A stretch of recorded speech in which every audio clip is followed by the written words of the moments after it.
പ്രിയപ്പെട്ടവരുടെ ശ്രദ്ധ ഒരു പ്രസംഗത്തിലേക്ക് ക്ഷണിക്കുകയാണ്.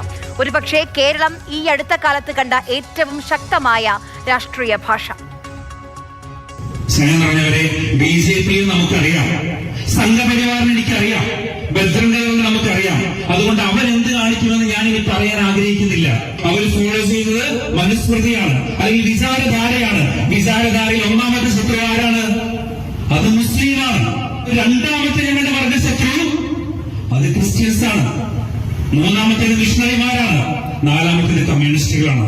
ഇത് കൃത്യമായി ബോധമുള്ളവരാണ് BJP, RSS, ബജ്രംഗദൾ പ്രവർത്തകരെ. പുറത്തു നിൽക്കുന്ന ശത്രുക്കളേക്കാൾ നമ്മളെ സങ്കടപ്പെടുത്തുന്നത് കൂടുതൽ ഒറ്റിക്കൊടുക്കുന്ന ജീവാസുമാരെയാണ്. കേട്ടത് ഫാദർ നിതിൻ പനവേലിന്റെ വരികളും വാക്കുകളുമാണ്. ഒരുപക്ഷെ നിങ്ങൾക്ക് ഫാദറിനെ ഓർമ്മയുണ്ടാകും. ഇക്കഴിഞ്ഞ ദിവസം ദേശീയ പുരസ്കാരം കിട്ടിയ കേരള സ്റ്റോറി തന്റെ ഇടവകയിൽ കാണിക്കില്ല എന്ന നിലപാടെടുത്ത അച്ഛൻ. കേരള സ്റ്റോറി കാണിക്കുന്നതിൽ സഭകൾ അല്പം വിവേകം കാണിക്കണമെന്നും അച്ഛൻ അന്ന് പറഞ്ഞിരുന്നു. വിവരവും വിവേകവും അല്ലെങ്കിൽ മാർക്കറ്റിൽ വെറുതെ കിട്ടില്ലല്ലോ.